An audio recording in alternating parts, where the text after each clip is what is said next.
Contracts, ठीक है। So these are valid contracts भैया। और ये वेजरिंग एग्रीमेंट से कंपेयर किया जाता है क्योंकि दोनों का नेचर एक जैसा लगता है, लेकिन ये बेटिंग के नेचर में होते हैं, सट्टेबाजी के नेचर में। ये इसमें कोई और दूसरा इंटरेस्ट हम लोग अपना कवर कर रहे होते हैं, ठीक है सर। एक जो मैंने गलती ऑब्जर्व करी थी आप लोगों के पेपर में, वो ये था कि सर वेजरिंग एग्रीमेंट से जिनको एक्सेप्ट किया गया, एक्सेप्शन जो है उसमें था कि है ना 500 रुपए तक की हॉर्स रेस में, हॉर्स रेस में 500 रुपए से ज्यादा का प्राइज मनी या फिर प्लेट के लिए आपने कंट्रीब्यूशन किया है, ठीक है, शील्ड के लिए, प्लेट के लिए, तो वो वेजरिंग नहीं होगा। तो एक तो दो जगह बच्चों ने गलती की है इसमें कि सर एक तो हॉर्स रेस कोई वैलिड बना दिया वेजरिंग की बजाय, हॉर्स रेस में सेटिंग या ये बेटिंग या सट्टेबाजी कोई वैलिड बना दिया, ऐसा नहीं है। ये क्या है, हॉर्स रेस में प्राइज मनी या प्लेट के लिए आप कंट्रीब्यूट कर रहे हैं 500 रुपए से ज्यादा, कई बच्चों ने इसको 500 रुपए से कम लिख दिया है, ये 500 रुपए से ज्यादा है जहां तक मुझे ध्यान है। तो ये ध्यान रखना, हॉर्स रेस कोई वो नहीं हो गई है, वैलिड नहीं हो गई है वो, तो उसमें बेटिंग करते हो आप तो वो सट्टेबाजी के नेचर में ही है। चलिए, अच्छा इसमें एक बहुत अच्छा क्वेश्चन बनता है कि सर यदि महाराष्ट्र और गुजरात में आप ये काम कर रहे हैं तो क्या होगा। ये सारे स्पेशल सिचुएशन ध्यान है ना, एग्जामिनर कई बार इधर भी ठोक सकता है, अपने को क्वेश्चन डाल सकता है अपने सामने। महाराष्ट्र और गुजरात का स्पेशल केस सब लोगों को ध्यान है या नहीं है? हाँ सर, हाँ सर। ठीक है, चलिए तो अब अपन कंटिंजेंट कॉन्ट्रैक्ट्स और क्वासी कॉन्ट्रैक्ट्स ये दो करना है आज। क्वासी कॉन्ट्रैक्ट्स वाला पार्ट उठा के फिनिश कर लेते हैं। तो sir what are quasi contracts? Sir तीन बातें ध्यान रखना। Quasi contracts are not contracts in real sense, ठीक है, ये सही में कॉन्ट्रैक्ट नहीं होते हैं। They are relationship resembling a contract, they are relationship resembling a contract। Parties पे ऐसे ऑब्लिगेशंस डाले जाते हैं लॉ के द्वारा, ठीक है, कि आपको ये काम पूरा करना है, ये आपके कॉन्ट्रैक्चुअल ड्यूटी जैसी ड्यूटी है, ठीक है। So these are not contracts in real sense. क्यों सर? ना तो यहाँ पर ऑफर होता है ना एक्सेप्टेंस होता है, वो पूरी प्रोसेस होती नहीं है, दोनों पार्टीज के लिए कंसिडरेशन हो ये भी जरूरी नहीं होता है। बट फिर भी लॉ ने एक पार्टी पे ऐसे ऑब्लिगेशंस डाले जैसे कि उसके ऊपर कॉन्ट्रैक्चुअल ऑब्लिगेशंस है कि उसे ये काम करना है। So they are quasi contracts. Quasi word का वर्ड मीनिंग क्या होता है? जो सही में नहीं हो, एकदम पूरे तरीके से नहीं हो। इंडिया में क्वासी फेडरलिज्म चलता है। आप लोगों ने कॉन्स्टिट्यूशन ऑफ इंडिया कभी पढ़ा है अपने छोटी क्लासेस में? 100% फेडरलिज्म नहीं है। इंडिया में दो तरीके से गवर्नमेंट का राज चलता है, एक तो सेंट्रल गवर्नमेंट का चलता है सर, एक स्टेट गवर्नमेंट का भी चलता है। ना पूरे तरीके से सेंट्रल गवर्नमेंट का चलता है, ना पूरे तरीके से स्टेट गवर्नमेंट का चलता है। थोड़े मैटर्स में सेंट्रल गवर्नमेंट का, थोड़े मैटर्स में स्टेट गवर्नमेंट का, और कुछ मैटर्स में सेंट्रल प्लस स्टेट दोनों का चलता है। ये सर फिर कौन से मैटर्स में कौन से किसका राइट, कौन लॉ बना सकता है कि सर हमारे कॉन्स्टिट्यूशन ऑफ इंडिया में शेड्यूल नंबर 7 दिया हुआ है, उसमें एक तो स्टेट लिस्ट दी हुई है कि किस मैटर पे स्टेट लॉ बना सकता है, उन मैटर्स पे स्टेट लॉ बनाएगा। एक दी हुई है सेंट्रल गवर्नमेंट की लिस्ट, जिन इन मैटर्स पे सेंट्रल गवर्नमेंट का काम, सेंट्रल गवर्नमेंट लॉ बना सकता है। जैसे कि डिफेंस ऐसा एरिया है जिसपे सेंट्रल गवर्नमेंट को लॉ बनाने चाहिए, वो स्टेट्स के पास में नहीं होना चाहिए, ठीक है। एक होती है कॉन्करेंट लिस्ट। कॉन्करेंट लिस्ट ऐसी होती है बेटा जिसपे स्टेट और सेंट्रल दोनों लॉज बना सकते हैं, ठीक है। तो अब हमारे यहाँ पर क्वासी फेडरलिज्म है, पूरी तरीके से फेडरलिज्म नहीं है कि है ना हर स्टेट्स के पास में अपने अपने अधिकार हैं और वो जैसा चाहे हर मैटर पे लॉ बना सकते हैं। क्वासी फेडरलिज्म है, पूरी तरीके से फेडरलिज्म नहीं है। उसी तरीके से क्वासी कॉन्ट्रैक्ट क्या होता है? सर पूरी तरीके से कॉन्ट्रैक्ट्स नहीं है, these are relationship resembling as if it is a contract, they are relationship resembling a contract, ठीक है सर। जो इंडियन कॉन्ट्रैक्ट एक्ट 1872 है उसमें कहीं पर भी वर्ड क्वासी यूज नहीं लिया गया है कौन सा वर्ड यूज लिया गया है? रिलेशन रिजेंबलिंग अ कॉन्ट्रैक्ट, ठीक है। तो ये quasi contract, English contract act word में ये क्वासी वर्ड यूज लिया गया है। इंडिया में क्या यूज लिया गया? आप कॉन्ट्रैक्ट एक्ट, बेयर एक्ट उठा के देखोगे ना, रिलेशन रिजेंबलिंग अ कॉन्ट्रैक्ट। तो sir quasi contracts are not contracts in real sense, they are relation resembling a contract. तीसरी बात जो हमें ध्यान रखनी है कि सर ये क्यों बनाए जाते हैं, लॉ हम पे ऐसा ऑब्लिगेशन क्यों इम्पोज करता है? सर वो इसलिए इम्पोज करता है क्योंकि they are based on the premise that one party should not be unduly benefited at the cost of another party. एक पार्टी को अनजस्ट अनरिचमेंट नहीं होना चाहिए, एनरिचमेंट नहीं होना चाहिए eight the cost of another party. One party should not be unduly benefited eight the cost of another party. और example मैं हमेशा बोलता हूं, जिग्नेश की पार्टी में ये सारे फ्रेंड्स पहुंचे, सिया, कृष्णा, आप सब लोग पहुंच गए, ओम, प्रियांशु, ठीक है। सिया यहाँ पर परचेजिंग करके आई, उस पार्टी में अपने बैग्स भूल गई, तो अब जिग्नेश को और सिया के बीच में एक क्वासी कॉन्ट्रैक्ट बन जाता है कि जिग्नेश या तो उसका माल वापस उसे रिटर्न करेगा, और जिग्नेश ने उसका माल यूज कर लिया है तो वो उसके पैसे देगा। क्यों? अदरवाइज जिग्नेश ये काम नहीं करता है तो Jignesh would unduly benefit at the cost of Siya, which is not, which law won't allow. So quasi, इन दोनों ने ऐसा कोई कॉन्ट्रैक्ट बनाने का कोई कॉन्ट्रैक्ट भी, मतलब ऑफर एक्सेप्टेंस वाली प्रोसेस भी नहीं की। So they are not contract. Number one, they are relationship resembling a contract and they are based on the premise that one party should not be unduly benefited at the cost of another party. Sir ये तीनों points याद रख लोगे, contract के ऊपर question आता है, ठीक है। सो क्वासी, भाई कृष्णा म्यूट कर ले, ठीक है। सो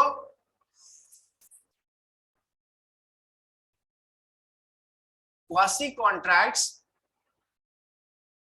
in summary are not contracts in real sense, they are relationship resembling those created by a contract, ठीक है।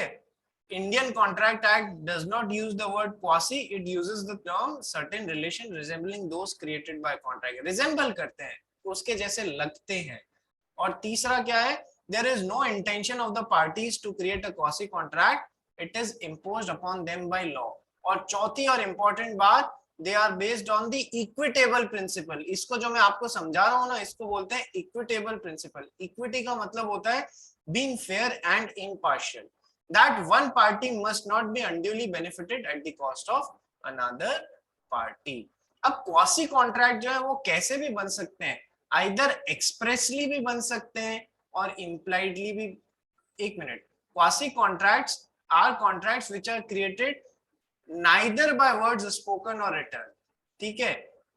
neither by words either spoken or written nor by conduct of the parties। Sir एक तो था कुली वाला example जिसमें impliedly conduct of the parties से बन रहा था, एक था एक्सप्रेसली आप लोग कोई चीज खरीदने और बेचने का एग्रीमेंट बना रहे हैं।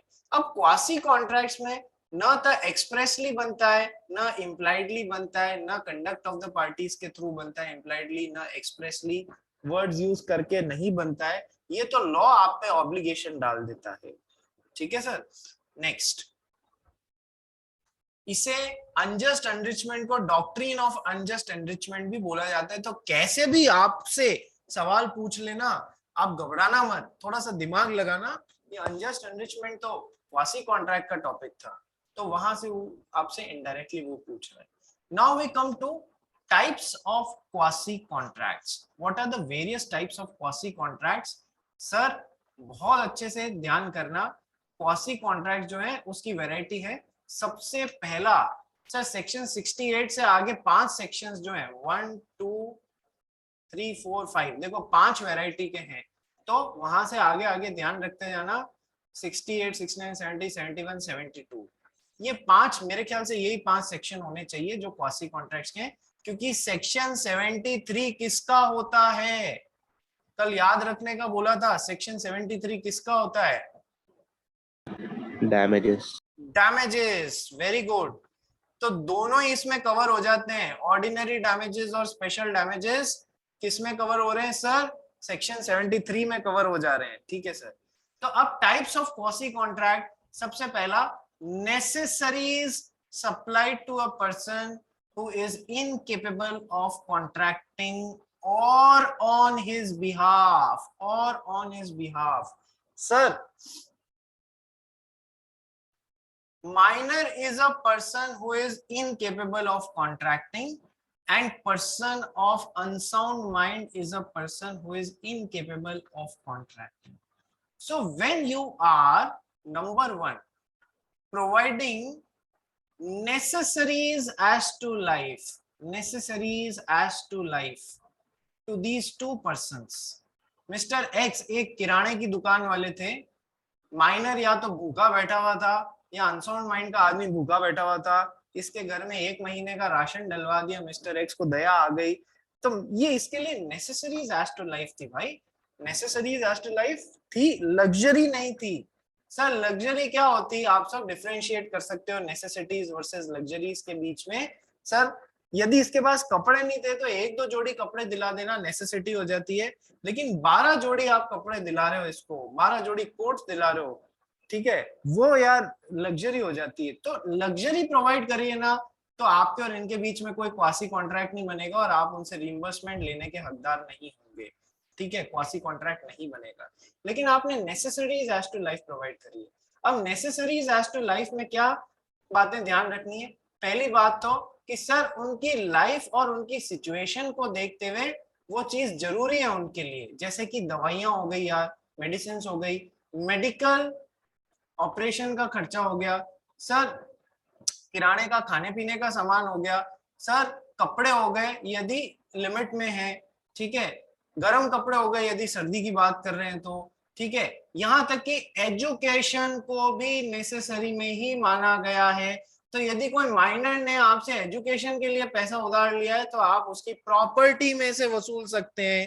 माइनर कभी भी पर्सनली रिस्पॉन्सिबल नहीं होगा उस पैसे चुकाने को, लेकिन आपका और उसका क्वासी कॉन्ट्रैक्ट बन गया है कि आपने माइनर को पैसा इसलिए दिया है, एजुकेशन लोन एजुकेशन के लिए दिया है, उसकी कॉलेज की फीस भर दी है, तो प्रॉपर्टी में से वसूल सकते हैं, जितनी प्रॉपर्टी उतना वसूल सकते हैं।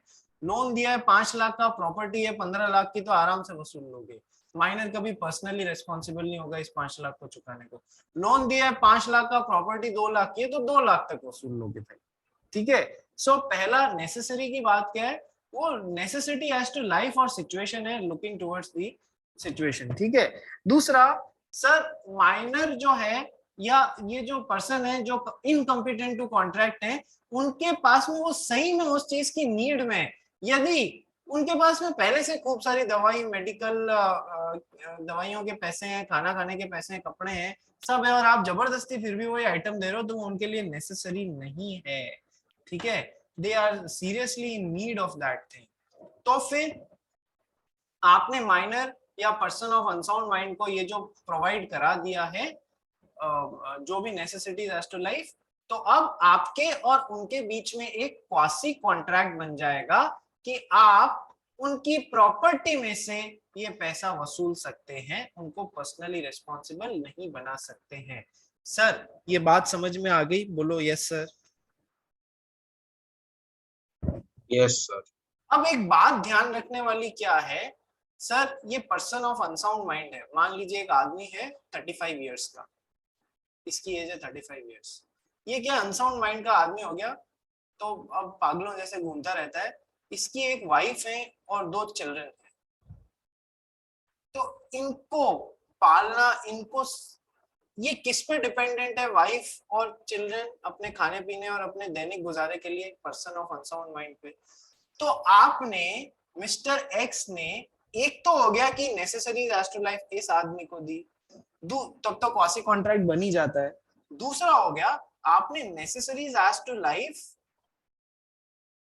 इस इनकॉम्पिटेंट पर्सन के डिपेंडेंट को भी दी है, डिपेंडेंट्स को भी दी है, इसके माँ बाप को, इसके लीगल रिप्रेजेंटेटिव्स को, जो कि जिनको सपोर्ट करना इसका काम था, उनको भी आपने यदि necessaries as to life provide करी है, तो sir person of unsound mind और आपके बीच में एक क्वासी कॉन्ट्रैक्ट बन जाएगा।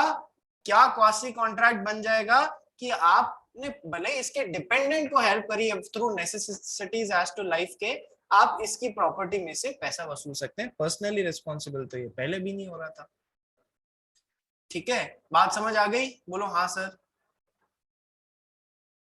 ठीक है, यहाँ क्या लिखा है? Necessary supplied to a person incapable of contracting और on his behalf. On his behalf मतलब उस अनसाउंड माइंड के पर्सन के बिहाफ पे उसके डिपेंडेंट्स को यदि आपने necessaries as to life provide किए, तो भी आप अनसाउंड माइंड के पर्सन से वो पैसा, पर्सन से नहीं, उसकी पर्सन की प्रॉपर्टी से वो पैसा वसूल सकते हैं। ठीक है, चलिए। तो नेसेसिटीज। सेकंड है reimbursement of person paying money to another in the payment of which he is interested। Sir, अपना जिग्नेश है वो धन्ना सेठ है, ठीक है। जिग्नेश सीए बनने के बाद में एक मार्केट में उसने है ना 4 दुकानें ले ली, 1 2 3 4, 4 किराएदार रख लिए, 1 2 3 4। ठीक है, अभी जिग्नेश क्या है, किराया आता था मस्त एकदम, काम भी फुल जम जमा के करता था। तो एक बार विदेश घूमने चला गया 2 महीने के लिए, फॉर 2 मंथ्स फॉरेन टूर पे चला गया। अभी जिग्नेश जब 2 मंथ्स के लिए फॉरेन टूर पे चला गया, पीछे से क्या हुआ, बॉम्बे में जहां, मुंबई में जहां पर इसने शॉप्स ली थी, इनका वेल टैक्स ड्यू हो गया।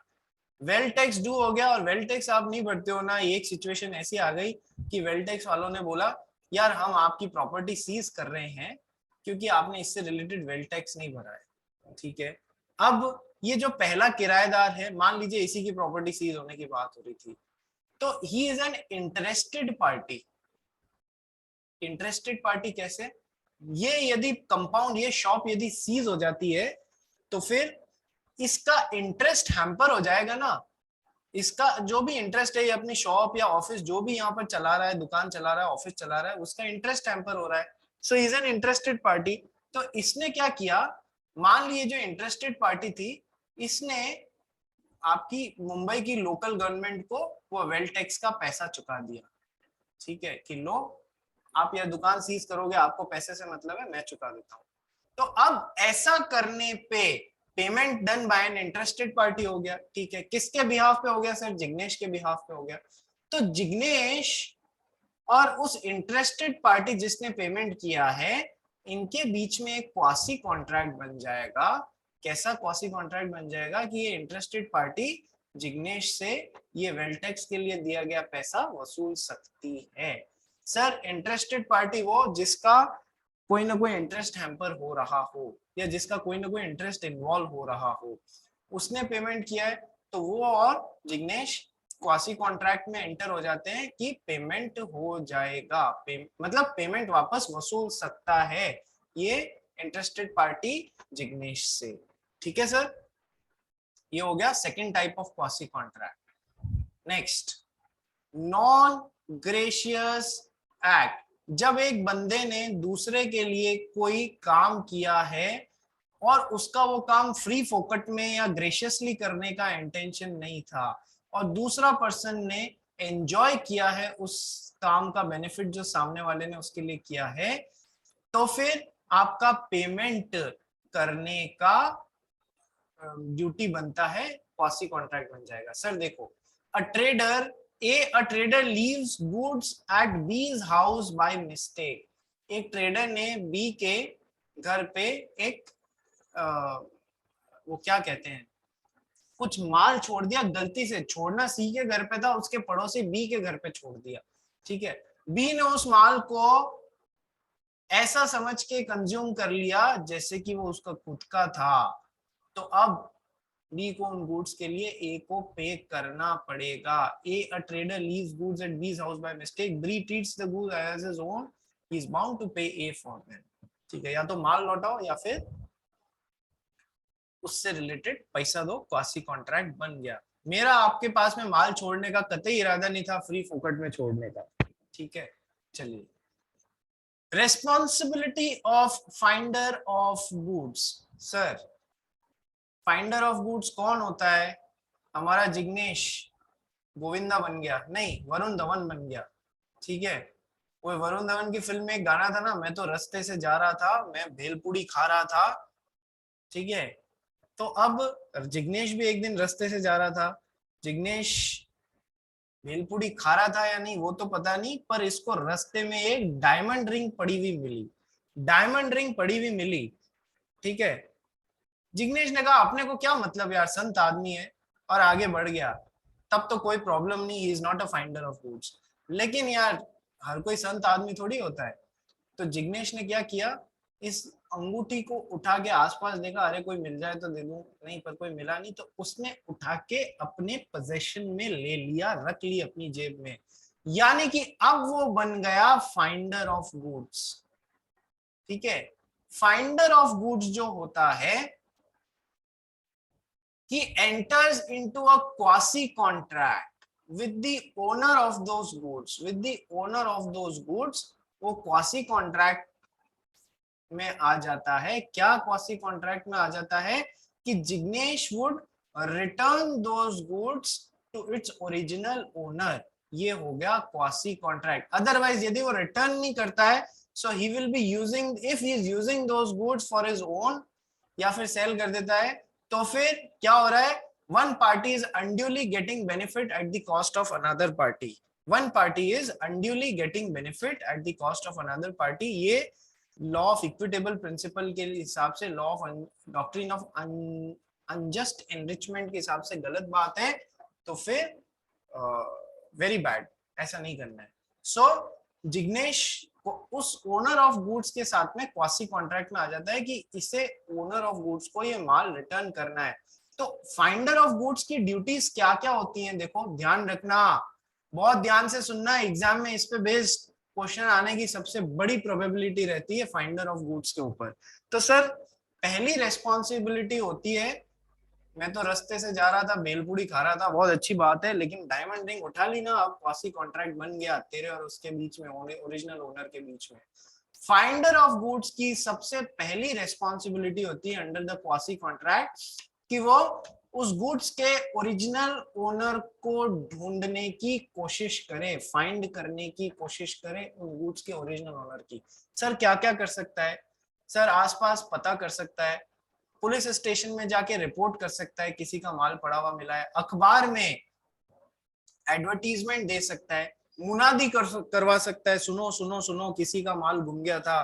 वो होता है ना, कभी आपने देखा होगा टीवी पे मुनादी भी लोग करवा देते हैं, पुराने जमाने में ऐसी होती थी। न्यूज़पेपर में एडवर्टीजमेंट दे सकते हो, पुलिस स्टेशन में रिपोर्ट करवा सकते हो, खुद आसपास 1-2 किलोमीटर के दायरे में ढूंढ सकते हो, मुनादी करवा सकते हो। तो पहली duty of finder of goods क्या है कि वो ओरिजिनल ओनर को ढूंढने की कोशिश करे, ठीक है। दूसरी ड्यूटी क्या है कि वो जो गुड्स मिले हैं ना, उनको पर्सनल यूज में नहीं लेना है। पार्टी में जा रहा था, ये रिंग पहन के चला गया, नहीं, ऐसा नहीं करना है। तीसरी ड्यूटी फाइंडर ऑफ गुड्स की होती है कि सर उन गुड्स की प्रॉपर केयर करे, प्रॉपर केयर करके रखे, बिल्कुल वैसी ही केयर। सर एक्सपर्ट केयर नहीं बोल रहे हैं, एक्सपर्ट केयर नहीं बोल रहे हैं, प्रॉपर केयर बोल रहे हैं। प्रॉपर केयर का मतलब है वैसी ही केयर करना जैसी गिवन सर्कमस्टेंसेस में, जैसी गिवन सर्कमस्टेंसेस में आप अपने खुद के गुड्स की केयर करते, ठीक है, वैसी ही केयर करना जैसे गिवन सर्कमस्टेंसेस में आप अपनी खुद की गुड्स की केयर करते, ठीक है सर। सर मान लो जिग्नेश रास्ते से जा रहा था, भेलपूरी खा रहा था, लेकिन इसको क्या इस बार क्या है, एक काऊ का बच्चा काफ मिल गया, इधर उधर ढूंढा, जंगल के आसपास था वो एरिया जहां मिला कि इसको यहाँ छोड़ देंगे तो ये मर जाएगा, काफ को अपने घर ले गया। तो सर वैसी ही प्रॉपर केयर करें जैसा कि अपने खुद के माल का करता। तो उस काफ को केवल अपने आप बांधने से काम नहीं चलेगा, उसको चारा खिलाना पड़ेगा, पानी डालना पड़ेगा, बीमार है तो बीमारी के लिए डॉक्टर को दिखाना पड़ेगा। वैसी ही केयर करें फाउंड गुड्स की जैसे वो अपनी खुद के गुड्स की करता। सर चौथा ड्यूटी जो होती है, मान लीजिए जिग्नेश रास्ते से जा रहा था, भेलपूरी खा रहा था, इसको इस बार काफ नहीं, इसको इस बार काऊ मिली, काऊ के मालिक को ढूंढने की कोशिश की, नहीं मिला तो अपने घर ले आया काऊ को। तो सर ओरिजिनल ओनर को ढूंढने की कोशिश करना, गुड्स पर्सनल यूज में न लेना, गुड्स की प्रॉपर केयर करना, सर काऊ को भी। अब इस काऊ ने क्या है, जब तक जिग्नेश के पास में थी, एक काफ को जन्म दिया, ठीक है। तो अब चौथी ड्यूटी होती है to return the increase in found goods, return the increase in found goods. Sir मान लो 10 दिन बाद ओरिजिनल ओनर मिल गया, तो जिग्नेश ये नहीं बोल सकता था मुझे काऊ मिली, मैं आपको काऊ वापस देने को तैयार हूं अंडर द कॉसी कॉन्ट्रैक्ट, लेकिन ये काफ थोड़ी ना मिला था, ये काफ तो बाद में आया था, तो ये काफ नहीं दूंगा। अरे नहीं, ऐसा नहीं है, यदि कुछ उस गुड्स में इंक्रीज हुआ है तो वो इंक्रीज भी उसके ओनर को जाना चाहिए, तो बछड़ा नहीं दूंगा ऐसा नहीं बोल सकता, रिटर्न करना पड़ेगा जो इंक्रीज इन फाउंड गुड्स है, ठीक है। ये ड्यूटीज समझ में आ गई रे क्वासी कॉन्ट्रैक्ट में फाइंडर ऑफ गुड्स की, बोलो। 4 ड्यूटी हाँ समझ सर। में आ गई। पांचवी duty, if the goods are of perishable nature, if the goods are of perishable nature, यानी कि बहुत जल्दी खराब होने वाले गुड्स है। जिग्नेश रास्ते से जा रहा था, भेलपूरी खा रहा था, इस बार जिग्नेश को एक वेजिटेबल्स का भर के टोकरा मिल गया, अपने उस वेजिटेबल के टोकरे को इसने यदि उठा लिया तो he is finder of goods, goods which are of perishable nature. तो पेरिशेबल नेचर में आपको एक्शन लेना होगा। आपकी ड्यूटी क्या है, ठीक है पता कर लो कोई मालिक मिल जाए तो, नहीं तो आपकी ड्यूटी क्या है फाइंडर ऑफ गुड्स की, कि ऐसा काम करना जिससे कि लॉस मिनिमाइज हो जाए, जिससे कि लॉस मिनिमाइज हो जाए, कम से कम हो जाए। तो सर अब ये यहाँ पर एडवर्टीजमेंट देके ये थोड़ी ना वेट करेगा 1-2 दिन में जो भी सब्जी का मालिक है वजह, तब तक तो सब्जी सड़ जाएगी यार, सब्जी का टोकरा सड़ जाएगा, पेरिशेबल नेचर के। तो लॉस मिनिमाइज करना, जो भी बेस्ट रेट में आसपास सब्जी बिक सकती है बेच के लॉस को मिनिमाइज कर देना, ठीक है। ये इसकी ड्यूटी बनती है भाई फाइंडर ऑफ गुड्स की। छठा, अब अपन है ना राइट्स की बात करते हैं फाइंडर ऑफ गुड्स की। सर राइट्स क्या क्या है, देखो फाइंडर ऑफ गुड्स की उस गुड्स की केयर करने में, उस गुड्स के ओनर को फाइंड करने में, ठीक है, जो भी एक्सपेंडिचर हुआ है वो उन लॉस्ट गुड्स को, वो फाउंड गुड्स को तब तक अपने पास में रख सकता है जब तक कि ओरिजिनल ओनर उन गुड्स का, ये जो भी इसका एक्सपेंडिचर हुआ है ना फाइंडर ऑफ गुड्स का, वो रिम्बर्स नहीं कर देवे, तब तक इन गुड्स का फिजिकल पोजेशन अपने पास में रख सकता है, कोई मनाही नहीं है। इसको क्या कहते हैं अपन, कृष्णा, इसको क्या बोलते हैं?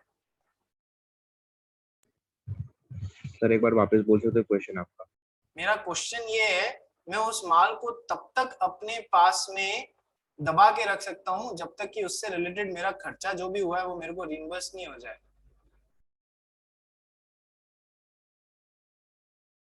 क्या बोलते हैं उसको? बेलमेंट ना सर? बेलमेंट की एक सब वैरायटी है प्लेज, ठीक है, वो बोलते हैं। और भी एक बेटर टर्म है इसके लिए, याद करो क्या बेटर टर्म है। और एक बेटर टर्म है लियन। आपको मैंने 2 तरीके के लियन पढ़ाए, एक तो होता है जनरल लियन और एक particular lien. Right of lien physical possession, sale of goods act याद करो, सेल ऑफ गुड्स एक्ट में right of unpaid seller, rights of unpaid seller में बताया था कि अनपेड सेलर उन गुड्स का लियन अपने पास में तब तक रख सकता है जब तक कि उन गुड्स का पेमेंट नहीं हो जाए, उसको लियन मींस फिजिकल पोजेशन। तो लियन जैसे अपने पास में तब तक वो रख सकता है जब तक कि उसका एक्सपेंडिचर उसको नहीं मिल जाता। ये हो गया इसका पहला राइट, ठीक है। दूसरा राइट, सर यदि उन गुड्स को केयर करने में, फाइंड करने में या उन गुड्स को संभालने में उन गुड्स की वैल्यू का 75% या उससे ज्यादा रुपए फाइंडर ऑफ गुड्स का खर्च हो गया है, गुड्स की वैल्यू का 75% या उससे ज्यादा पैसा इसका खर्च हो गया है, तो फिर अब किसी को कुछ पूछने की जरूरत नहीं है, आप उन गुड्स को डायरेक्टली मार्केट में सेल कर सकते हो, अपना ये 75% अमाउंट वसूल सकते हो, बाकी का जो भी अमाउंट है ना 20% 25% जो भी बचा हुआ है वो आपको ओरिजिनल ओनर को लौटाने की रिस्पॉन्सिबिलिटी होगी as a finder of goods. So if you have spended 3/4 of the value of those found goods upon its care taking, upon its finding वगैरह वगैरह, finding of original owner, then you don't need to simply keep those goods. You have a right to sell those goods. Sir, second right समझ में आया? बोलो yes sir. Sir, third right of a finder of goods. Sir, finder इस पे question आया हुआ है भाई.